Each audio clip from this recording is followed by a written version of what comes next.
Et bonjour! On commence N04. Et je commence au tableau parce que c'est une matière qui c'est ça que ça se passe. OK? N04, c'est la représentation des nombres binaires. Il y a plein de types différents, des types de données différentes. Puis pourtant, on a juste une façon de coder en binaire, c'est avec des 0 et des 1. OK? Fait que si je vous donne un nombre binaire de 8 bits, il peut être signé ou non signé. Pourtant, c'est la même représentation. J'ai 2 à la 8 possibilités, ce qui veut dire 256 possibilités de représentation sur 8 bits. Pourtant, je peux avoir des nombres non signés de 0 à 255 et je peux aussi avoir des nombres signés de moins 128 à plus 127. C'est la même représentation, je n'ai que 2 à la 8 possibilités. J'ai toujours 8 bits, c'est les mêmes bits 0, 1. C'est ça qui est touché pour vous autres. Pourquoi je dis que c'est touché? C'est parce que bien souvent, vous avez tendance à dire « Ouais, mais il est signé, lui. » OK, ouais, quel type de signage? Ah, il y a un bit de signe. Oui, ça se peut, mais ça se peut que non. Ça se peut qu'il y ait ça soit en complément 2. Il y a un autre format. Puis c'est celui qui est utilisé. Exact. On va essayer de tout démêler ça. OK? On va faire ça au tableau parce que je trouve ça plus simple. Donc, la première chose qu'on va faire, on va le faire sur 4 bits. Fait qu'on va faire un tableau des types puis des valeurs. OK?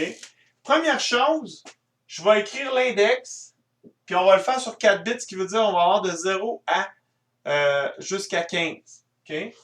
L'index.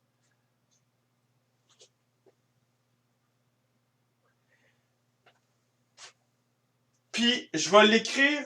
Oh, mon crayon, il va avoir besoin d'une recharge parce que je vais en manquer.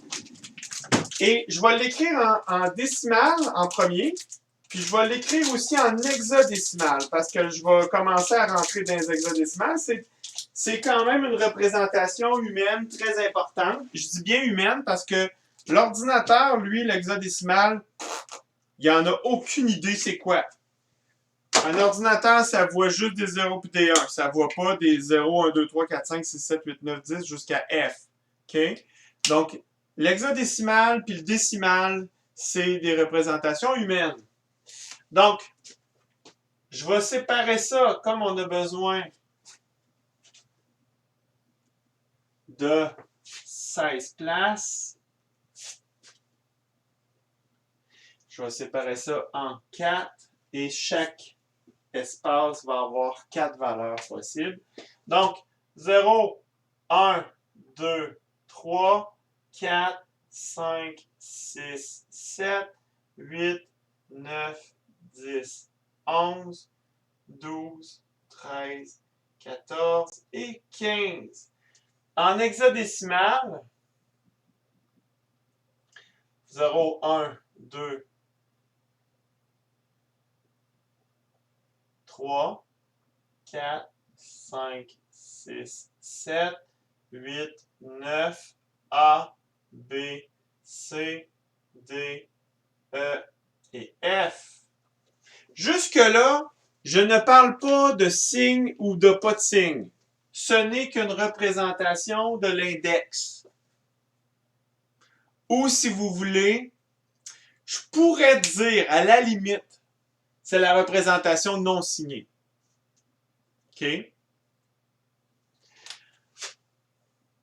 En binaire, non signé, je vais l'appeler NS.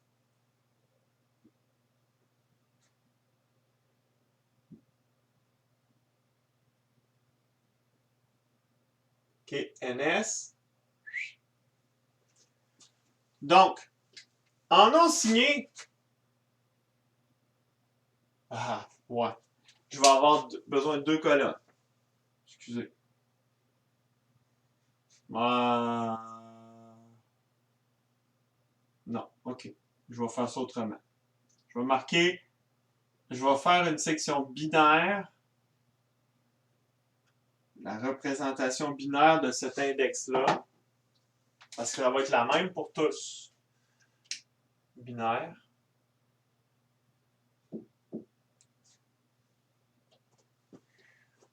Donc, 0, 1, 2, 3, 4,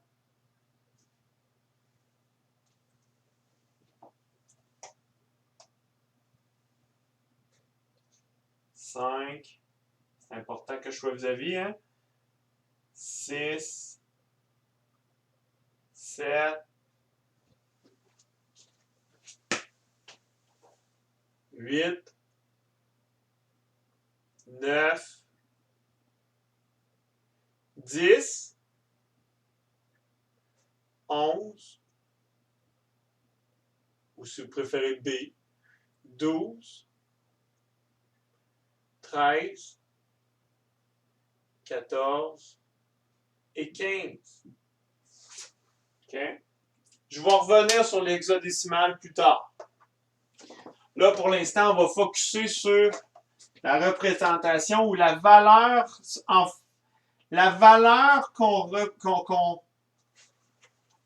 doit reconnaître en fonction de la représentation qu'on cherche. OK? Parce que ça va être le même code binaire pour toutes les représentations qu'on va utiliser. Okay? Sauf qu'il faut savoir, c'est d'ailleurs pour ça qu'en langage C ou en VHDL, sûrement aussi qu'on pourrait rajouter des... Non, en VHDL, non, on fait ce qu'on veut. Mais en C, si vous définissez un type, ou en LabVIEW, hein, en LabVIEW aussi, si vous dites ça c'est un U16, puis que tu rentres ça dans une patente qui veut un I16, il va te mettre un petit point rouge. Il va te le dire. Il va le faire pareil, mais il va te le dire. C'est pas le même type. Ça veut dire qu'il y a un changement de représentation.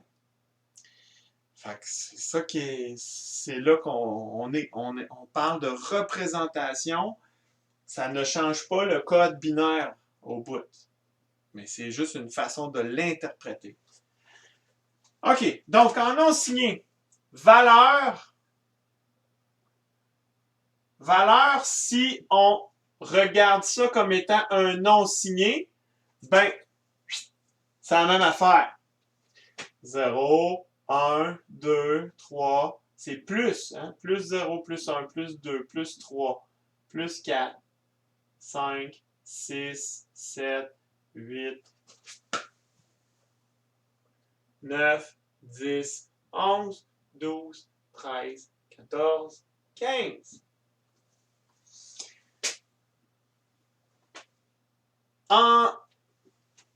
Maintenant, si je veux avoir un bit de signe là-dessus, j'ai 4 bits, mais je veux qu'il y ait un. Je veux être capable de voir un nombre négatif.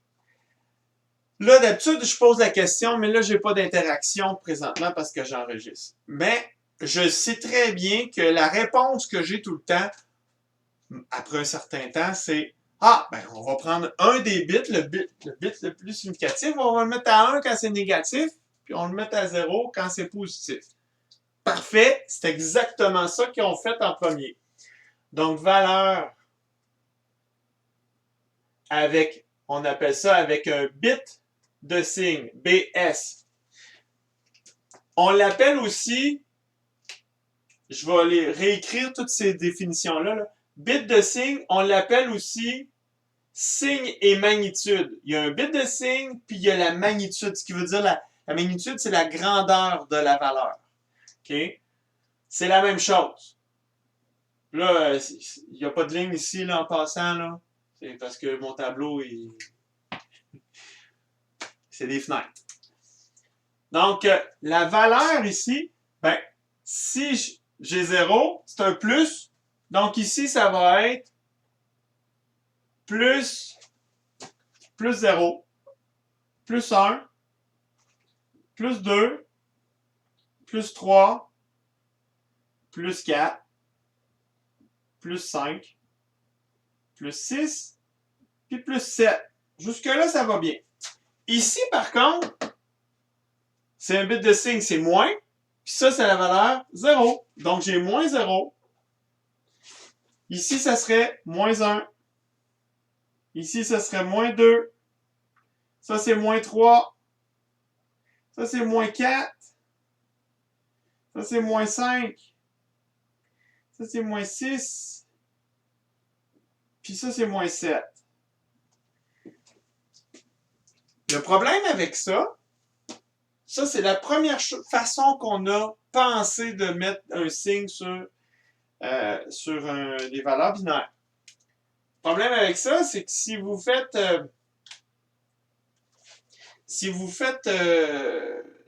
en fait, la première chose, c'est qu'il y a 2 zéros, il y a moins 0 puis plus 0. Donc, au niveau électronique, si vous faites un circuit qui fait un calcul sur une valeur, des valeurs binaires, vous allez devoir détecter le 0. Si c'est un 0 plus ou un 0 moins. C'est con, mais c'est ça. L'autre chose, je vais me prendre un autre petit coin parce que de toute façon, j'ai pas besoin de tout ça. Je vais m'en laisser parce que j'en ai besoin. Tantôt. J'ai pas besoin de tout. L'autre chose, c'est que si je fais une addition, si je fais 1 plus 3, jusque-là, des positifs, il n'y a pas de problème. 1 plus 3, ça fait 1 plus 1, ça donne 2. Puis 1 plus 1, ça donne 2. Hein, j'ai une retenue. Puis 1 plus 0, ça donne 1, 0. Jusque-là, ça va. 1 plus 3, ça donne 4. C'est bien ce que j'ai. Le problème, c'est que si je fais 1, plus moins 3, qu'est-ce que je fais? Là, pensez électroniquement. OK? Ça ne veut pas dire que vous devez avoir un circuit dans la tête là, pour penser. Ça veut dire, pensez si vous aviez à fabriquer un calculateur qui fait le calcul suivant, mais en logique. Ici, là, qu'est-ce que vous faites quand vous faites un calcul comme ça? Vous dites, ah, il y a un négatif, je vais faire une soustraction. Ben oui, mais le circuit, lui, il n'est pas logique. Il voit un plus. Donc, il s'attend à faire une addition. Comment ça se fait que vous, dans votre tête, vous faites une soustraction? C'est parce que vous êtes tellement habitué que ce calcul-là, il devient automatique. Ben oui, il y a moins. Ah, OK. Lequel que tu vas faire moins? Vas-tu prendre lui moins lui?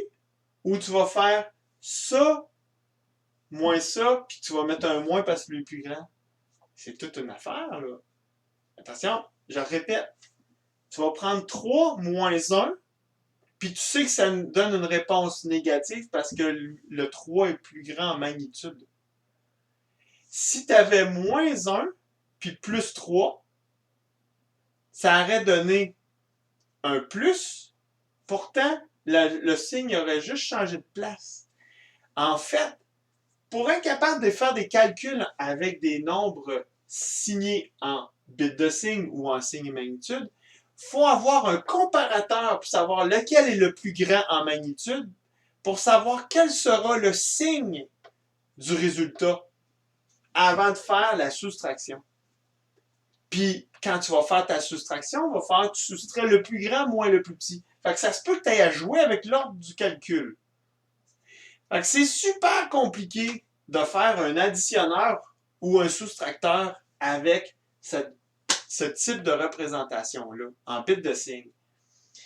Fait qu'on a cherché, en fait, en premier, on a cherché à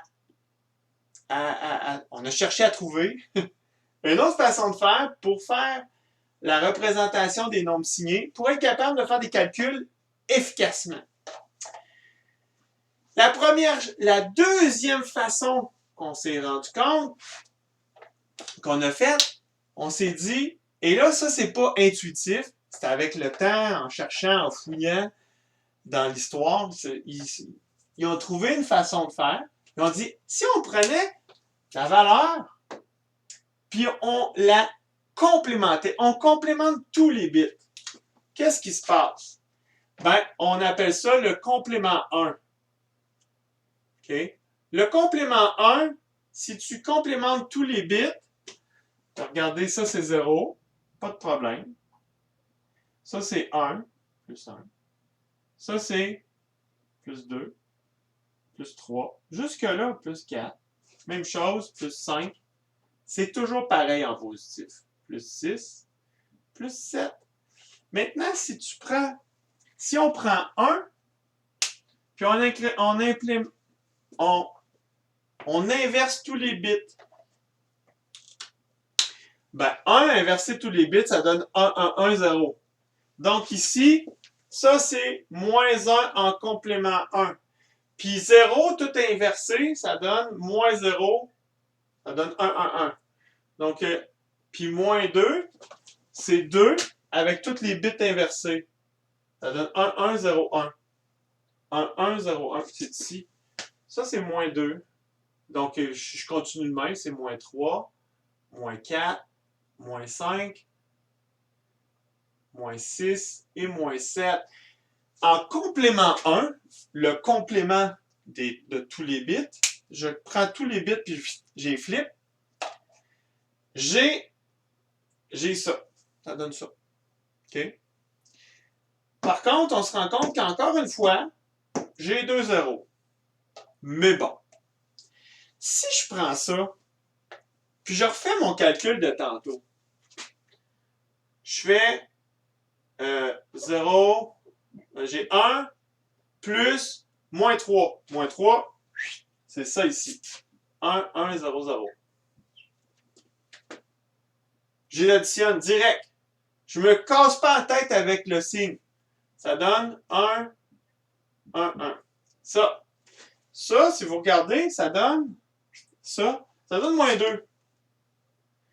Moins 3 plus moins 2. Moins 3 plus 1. Ça, c'est plus 1. Moins 3. Ça donne moins 2. Wouhou! Super, ça marche!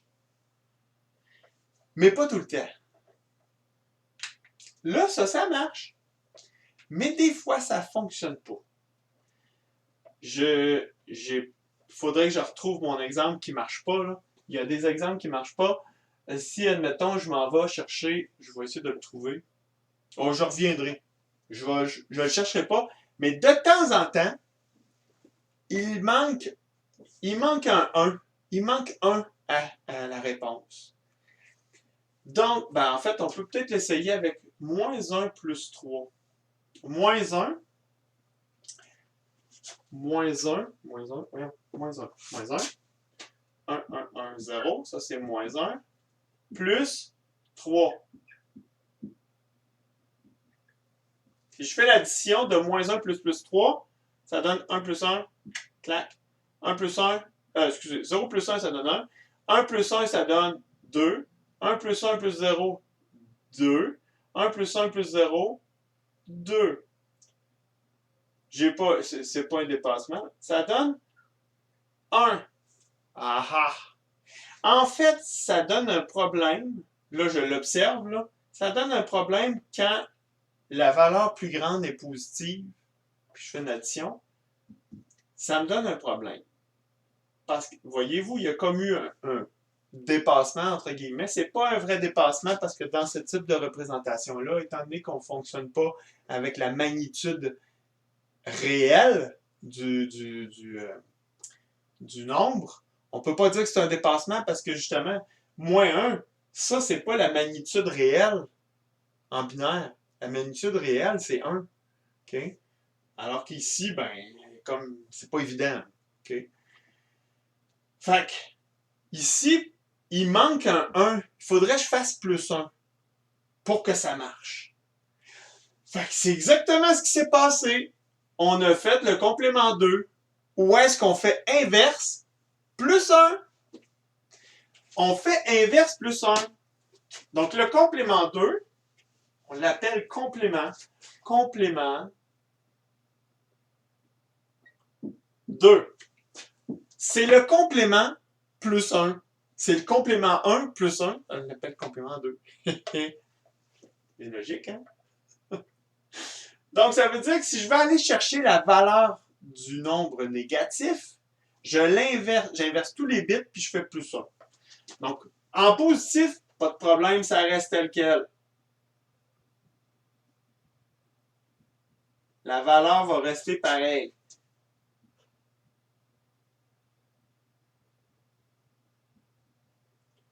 OK? Jusque-là, ça va. Par contre, si je veux avoir 0, est-ce que 0 inverse tous les bits plus 1? Ça donne 1 plus 1, 0, avec une retenue. 1 plus 1, 0, avec une retenue. 1 plus 1, 0, avec une retenue. 1 plus 1, 0, avec une retenue. Ça donne un seul 0. Wouh! Super!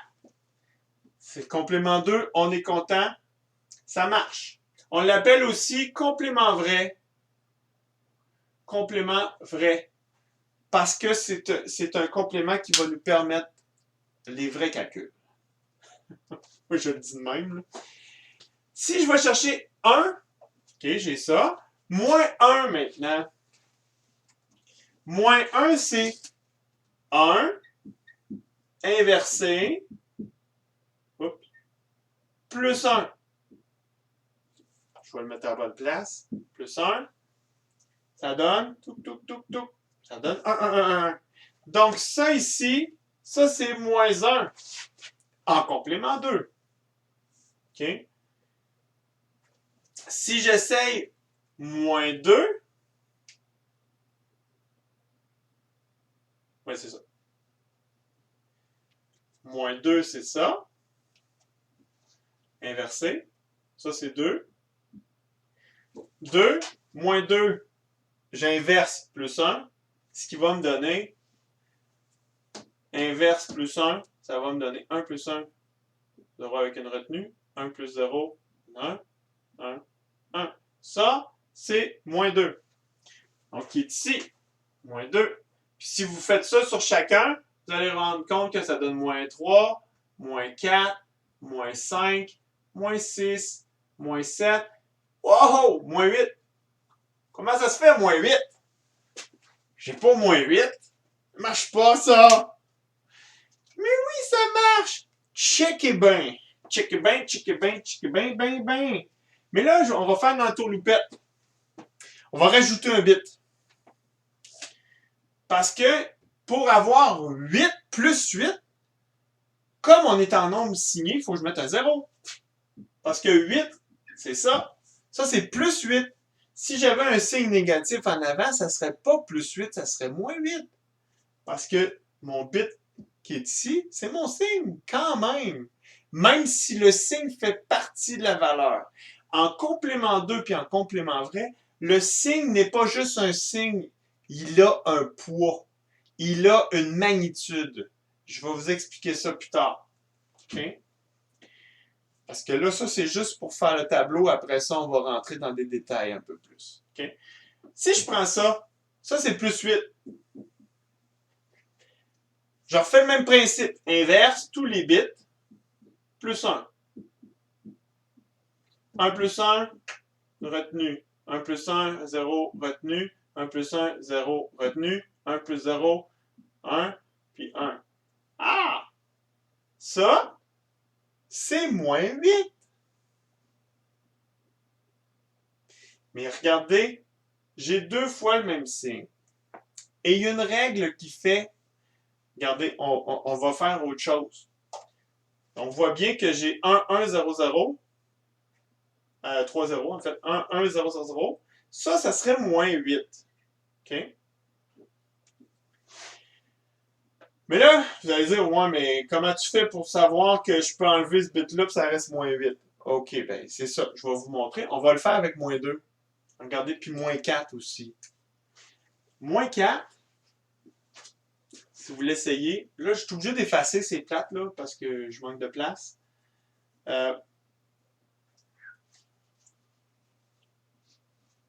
Et si j'essaie avec moins 4,